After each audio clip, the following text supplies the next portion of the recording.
Hello everyone, welcome to Poddar commerce academy. आज के इस क्लास में हम लोग क्लास 11 बिजनेस स्टडी के सिलेबस को डिस्कस करेंगे। ठीक है। और हम लोग ये देखेंगे कि आपको बिजनेस स्टडी में कौन कौन सा चैप्टर पढ़ना है और हाफ ईयरली एग्जाम के लिए कितने चैप्टर्स आपके आएंगे और फाइनल एग्जाम के लिए आपके कितने चैप्टर आएंगे। यानी कि हाफ ईयरली एग्जाम में कौन कौन से चैप्टर से क्वेश्चन पूछे जाएंगे और फाइनल से एग्जाम में तो पूरा बुक ही आपका आएगा, लेकिन फिर भी हाफ ईयरली के बाद कितना पोर्शन बच जाएगा जो आपको फाइनल्स के लिए कंप्लीट करना है और एक एक चैप्टर का मार्क्स का क्या क्या वेटेज होगा वो भी हम लोग देखेंगे। ठीक है, तो चलिए शुरू करते हैं और एक एक चैप्टर को अच्छी तरह से समझते हैं कि कौन कौन से चैप्टर में क्या क्या पढ़ना है आपको। ये हमारा बिजनेस स्टडी का सिलेबस है। ठीक है, ये फर्स्ट के 4 चैप्टर है आपके। ठीक है, इसके बाद इसको पहले एक बार हम लोग देख ले रहे हैं, फिर अलग से इसको डिस्कस करेंगे। 4 चैप्टर, उसके बाद ये 5, 6, 7, 8, इसके बाद ये आपका 9, 10, 11, इतना चैप्टर आपका टोटल चैप्टर बिजनेस स्टडी के अंदर आपको पढ़ना है। टोटल 11 चैप्टर है। ठीक है, अब हम लोग इसके बारे में बात करेंगे। ये जितने भी चैप्टर्स आपके सामने, जो चैप्टर्स का नाम दिख रहा है, ये एज पर एनसीईआरटी है। ठीक है, जब आप किसी रिफ्रेशर बुक या रेफरेंस बुक में जाएंगे तब आपको फर्स्ट चैप्टर का नाम कुछ अलग मिलेगा, लेकिन जब आप कुछ पेज पलट कर देखेंगे तो आपको पता चल जाएगा कि chapter 1 business trade and commerce जो है, जो आपके रेफरेंस बुक में जिसका नाम कुछ और दिखेगा आपको, तो कंफ्यूज नहीं होना है, चैप्टर वही है। ये एनसीईआरटी के अनुसार चैप्टर का नाम बिजनेस ट्रेड एंड कॉमर्स है, फर्स्ट चैप्टर। यहां पर टोटल 11 चैप्टर हैं, जबकि आप बुक में देखेंगे तो आपको 10 चैप्टर दिखाई देगा। इसका क्या रीजन है देखिए। ये चैप्टर जो है फॉर्मेशन ऑफ कंपनी, एनसीईआरटी में ये चैप्टर अलग से है। ठीक है, और जब आप किसी साइड बुक में जाएंगे तब आपको जो फॉर्मेशन ऑफ कंपनी है वो इसी चैप्टर के अंदर में मर्ज किया हुआ रहता है। फॉर्म्स ऑफ बिजनेस ऑर्गेनाइजेशन के अंदर में ही फॉर्मेशन ऑफ कंपनी वाला पोर्शन यहाँ पर मर्ज हो जाता है, इसीलिए आपको वहां पर 10 चैप्टर्स दिखाई देंगे और एनसीईआरटी के अकॉर्डिंग आपको 11 चैप्टर दिखाई देगा। ठीक, अब हम लोग बात करेंगे कि कौन कौन सा चैप्टर में आपको क्या क्या पढ़ना है। चैप्टर नंबर 1, हाँ, अब ये जो आपका सिलेबस है ये आपका 2 पार्ट में डिवाइडेड है, पार्ट ए और part B.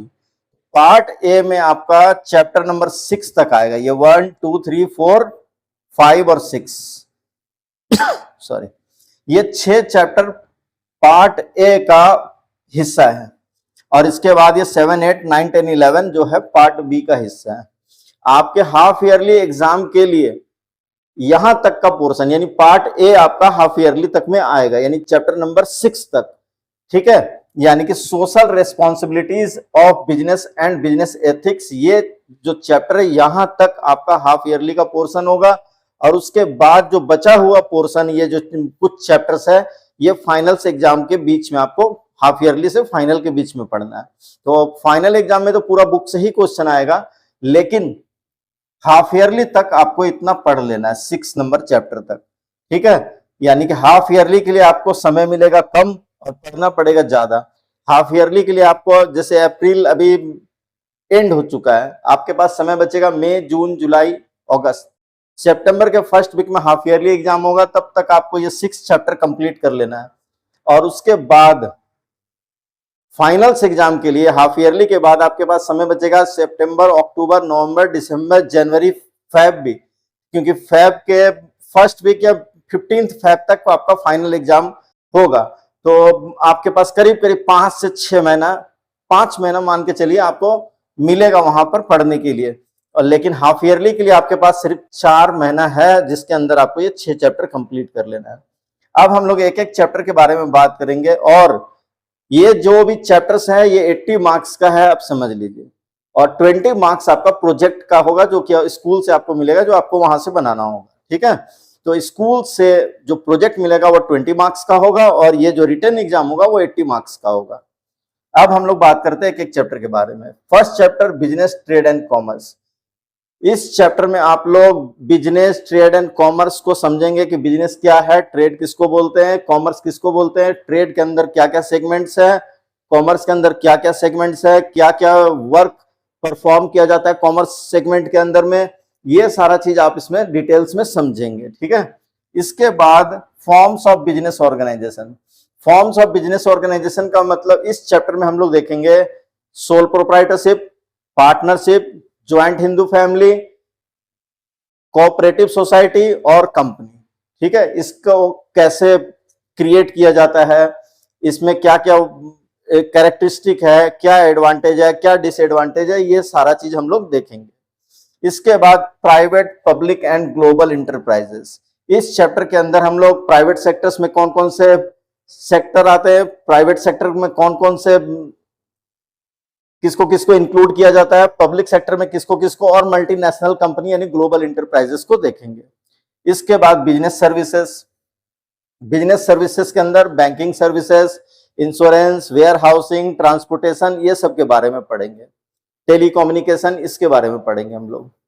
Emerging modes of business, इसके अंदर हम लोग ऑनलाइन बिजनेस के बारे में पढ़ेंगे कि ऑनलाइन बिजनेस जो आज जिसको हम लोग आजकल ई कॉमर्स या ई बिजनेस के नाम से भी जानते हैं, उसके बारे में हम लोग इस चैप्टर के अंदर पढ़ेंगे। इसके बाद social responsibilities of business and business ethics के अंदर हम लोग ये देखेंगे कि किसी भी बिजनेस का सोसाइटी के प्रति क्या जिम्मेदारी है, क्या रेस्पॉन्सिबिलिटीज है।